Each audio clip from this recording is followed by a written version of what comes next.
Olá, seja muito bem-vindo ao primeiro vídeo do tópico 6 de Algoritmos e Estruturas de Dados, que é ordenação, o assunto desse tópico.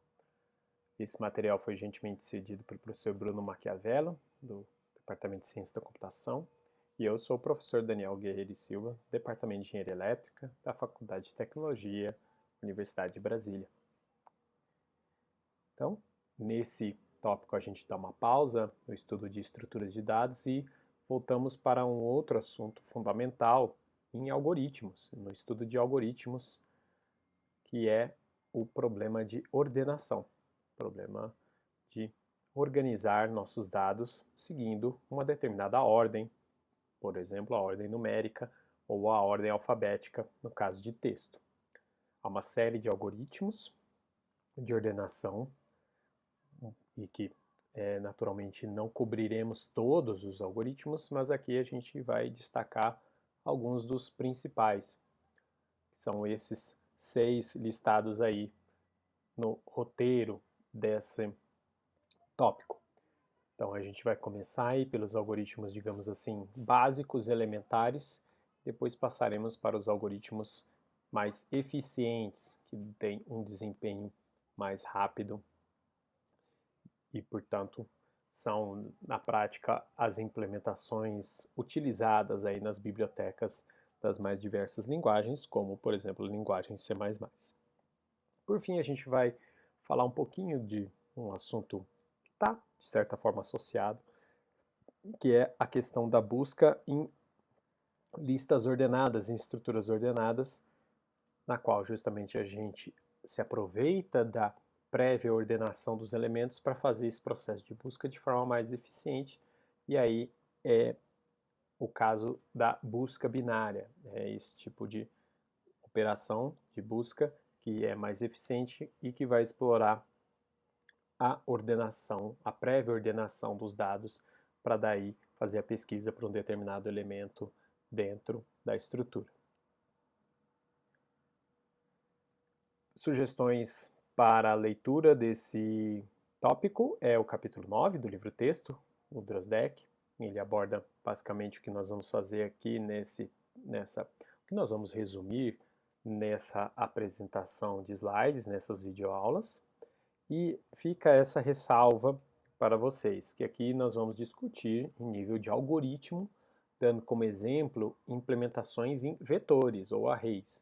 Mas todos esses algoritmos podem ser implementados para ordenar qualquer conjunto linear de objetos, por exemplo, listas ligadas, ou também eu posso pegar esses algoritmos e implementá-los não só com os arrays, mas também com o vector, a classe vector, que é a implementação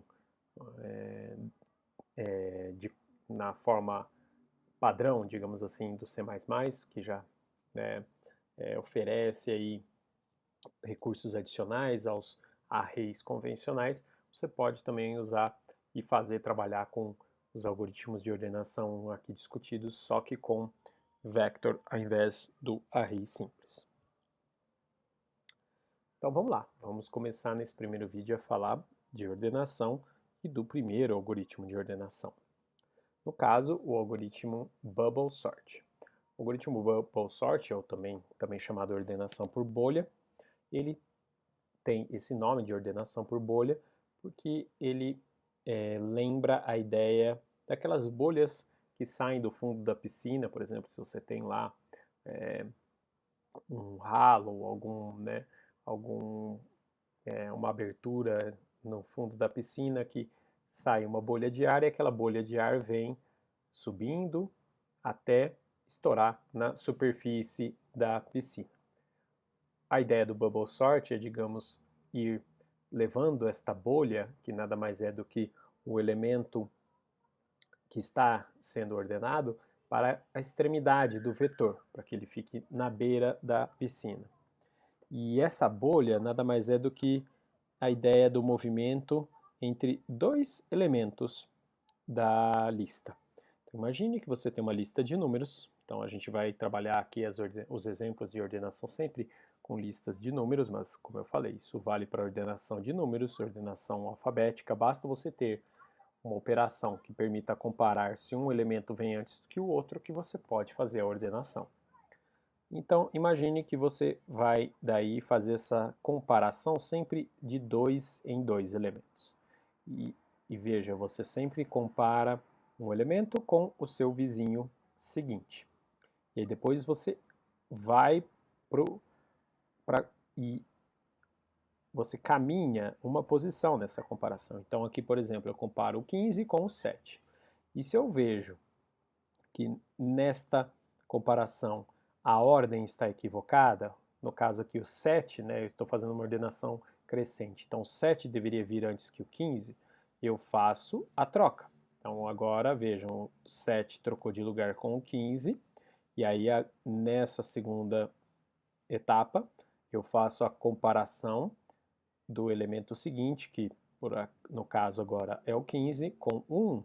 Reparem mais uma vez que eles estão na posição errada. Então, faço mais outra vez a troca, repito a comparação do 15 com 4, eles estão em ordem errada, faço a troca entre eles, e daí vou para a próxima comparação do 15 com o 17. Nesse caso, observem que está tudo bem. 15 é menor que o 17, então não é necessário fazer a troca entre eles. Então, nós vamos para a próxima comparação, que é do 17 com o 10. A ordem está equivocada, então você termina aqui o processo fazendo a colocação dos elementos nessa organização. Reparem que o 17 é o maior de todos e ele já está na última posição. Então, eu posso pensar em repetir esse processo, só que agora só para os primeiros 5 elementos, deixando justamente aqui o meu 17 fixo, porque ele é o maior elemento de todos, ele já está na posição correta, que é o último lugar aí da minha lista. Então, eu posso repetir esse processo, voltando para o primeiro elemento e fazendo mais uma vez a comparação do primeiro com o segundo. Estão em ordem errada, eu faço daí troco, né? Então, aí vou do segundo com o terceiro, estão em ordem errada, eu troco, faço do terceiro com o quarto, estão na ordem certa, mantenho, faço do quarto com o quinto, estão em ordem errada, troco, quinto com o sexto, estão em ordem certa, não faço nada. Aí reparem que agora tanto o 15 quanto o 17 estão nas suas posições corretas. O 15 é o segundo maior elemento, o 17 é o maior elemento, então não faz sentido agora mudar a posição deles. Então eu teria que repetir esse processo de comparação entre pares só para os 4 primeiros elementos aí destacados.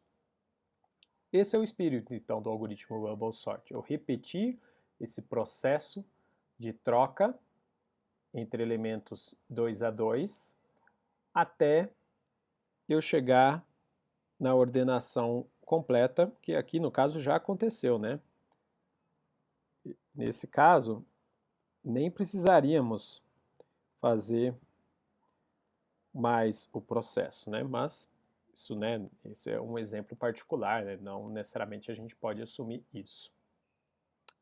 Então está aqui a implementação, um código aqui que é válido tanto para C como C++, nas duas linguagens funciona, para arrays de C e C++, em que a gente vê aí o algoritmo de bubble sort sendo implementado. Então, esse primeiro laço fora aqui controla justamente até onde eu faço a comparação, se eu vou fazer até o último elemento, ou se eu vou fazer até o penúltimo, se eu vou fazer até o antepenúltimo e assim por diante. Então esse laço aqui, ele controla, vejam só, o limite do processo de comparação e troca que está sendo feito aqui, nesse bloco. Então reparem que o limite da troca, de olhar um elemento com o seu vizinho, é feita até o tamanho i do vetor. E o tamanho i do meu vetor começa em n-1, porque justamente se eu vou trocar o elemento com o seu vizinho, o último elemento que eu trocarei é o elemento que está na posição n-2. Lembrando, né, que você tem, por exemplo, um vetor de tamanho n, posição 0, posição 1, posição n-2, posição n-1. Então, começo comparando 0 com 1, e vou comparando o 1 com o 2, até que eu vou comparar o n-2 com o n-1. Então, reparem justamente que se eu faço a comparação entre o elemento j com o j mais 1, esse laço aqui controla o limite final, o valor final da comparação 2 a 2. Então, quando o i começa valendo n-1, o j repete e vai crescendo de 0 até n-2, j repita enquanto for menor que n-1 inicialmente, aí ele vai fazer a comparação do n-2 com n-1, encerra a comparação 2 a 2, se desobedeceu a ordem crescente, faz a troca, como vocês estão vendo aqui, eu troco as variáveis, os elementos entre j e j mais 1, se desobedeceu a ordem crescente, e aí ao encerrar esse laço for, eu decremento o limite. Então é como se eu tivesse justamente congelado essa posição e agora eu vou fazer as comparações 2 a 2 só entre os elementos, desculpa, cortei um a mais aqui, só entre os elementos 0 e n-2. Então quem vai ser comparado vai ser o n-3 até o n-2. Então veja que daí esse laço externo serve para controlar o limite que vai o laço mais interno, fazendo as comparações do elemento com seu vizinho, se desobedece a relação, faz a troca. Bem, então veja que o número máximo de execuções aí, na verdade, dessa número máximo de execuções desse bloco inteiro, né? Quantas vezes esse bloco inteiro vai ser executado? No máximo, n-1 vezes, né? Porque é o laço de fora que manda repetir de n-1 até 1, né? Repita enquanto for maior que 0. Então, n-1 vezes repita o processo de comparar o seu elemento j com o vizinho j mais 1. Então, esse processo é feito no máximo até atingir a ordenação, porque a ordenação pode acontecer antes disso, como aconteceu justamente aqui nesse exemplo, né? Ó, vejam, só com essa primeira passada aqui e com essa segunda passada, a gente já chegou com um vetor totalmente ordenado. Então, essas passadas do laço externo, elas podem, né, elas garantem que em até n-1 vezes o vetor com certeza está ordenado. Mas é sempre necessário isso acontecer? Como eu falei no exemplo, não, né? A gente já viu que não, pode acontecer antes a ordenação.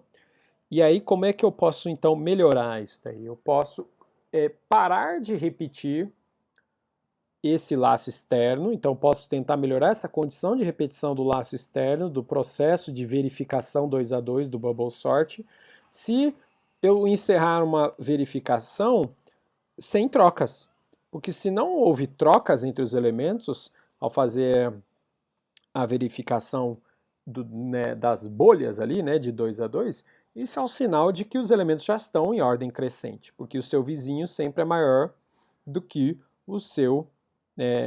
o elemento anterior.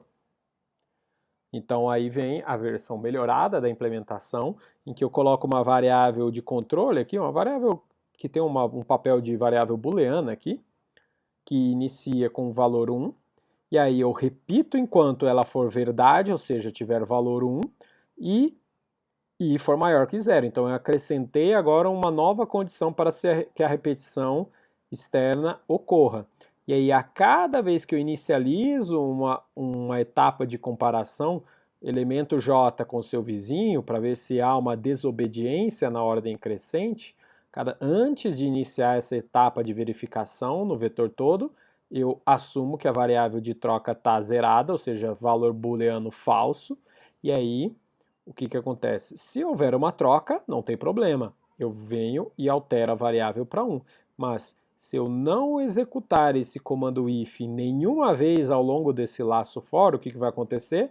A variável troca vai permanecer zero, o que significa que o vetor já está ordenado, porque não houve nenhuma desobediência à ordem crescente, e aí, pela variável estando zero, essa condição de repetição aqui, ao ser testada na volta aqui do laço, ao ser testada, ela se torna falsa e você interrompe esse laço externo e, consequentemente, interrompe já o algoritmo de ordenação, porque verificou-se que já estava ordenado o vetor.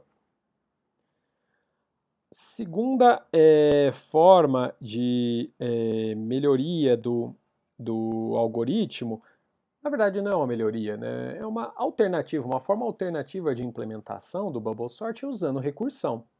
E aí eu quebro a recursão no caso base, e o caso base é justamente quando você tem um elemento só. Se você tem um elemento só, por exemplo, imagine, né, que n é igual a 1. Se n é igual a 1, 1 menos 1 aqui fica 0, j começa em 0, j menor que 0? Não, não é. Então, esse laço nem se executa, você nem fez troca nenhuma, e aí, então, um elemento só, ele já parte ordenado. Então, caso base da recursão é um elemento só, que já é ordenado por si só, e aí você quebra o algoritmo primeiro no processo de verificação 2 a 2, comparando o elemento j com seu vizinho, no comprimento n. Então, é como se eu pegasse aqui o vetor e fizesse o seguinte. Então, o vetor começa, por exemplo, com o tamanho n, 0 até n. Então, eu chamo a função troca para n, faço a comparação aqui 2 a 2, terminei de fazer, é como se esse valor aqui já estivesse fixo, aí eu chamo recursivamente, como está aqui. Se houve alguma alteração, significa que o vetor ainda não estava ordenado, então eu tenho que voltar a conferir se 2 a 2 os elementos para verificar alguma violação da ordenação. Então, eu chamo recursivamente a mesma função. Desculpa, o nome da função não é troca, né? É bolha rec. Então, bolha rec é chamada primeiro para n, depois eu chamo bolha rec, só que até n menos 1.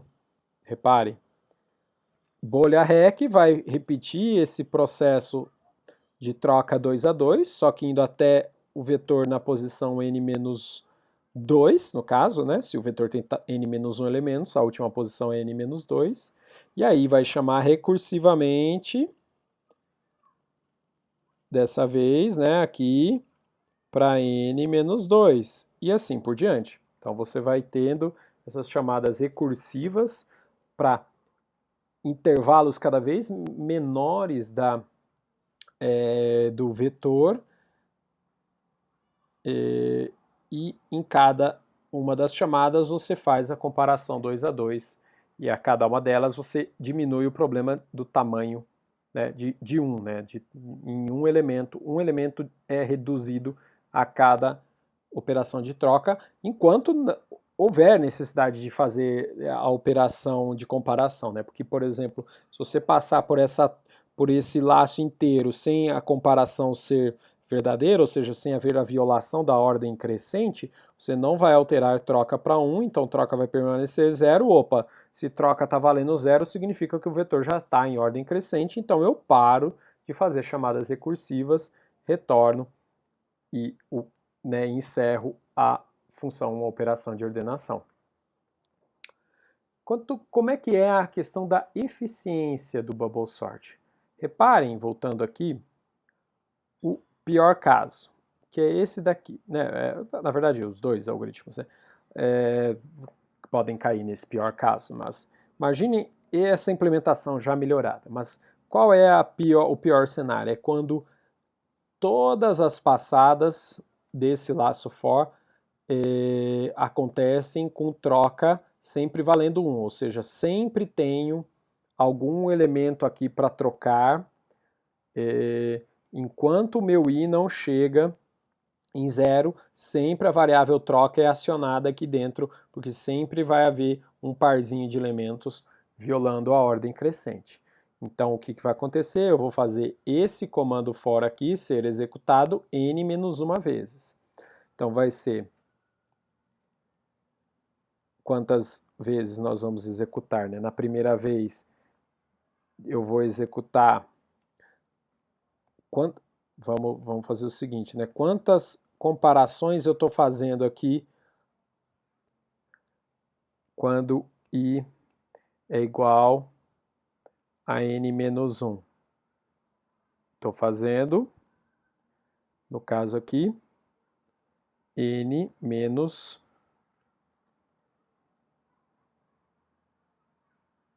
Opa, eu pus...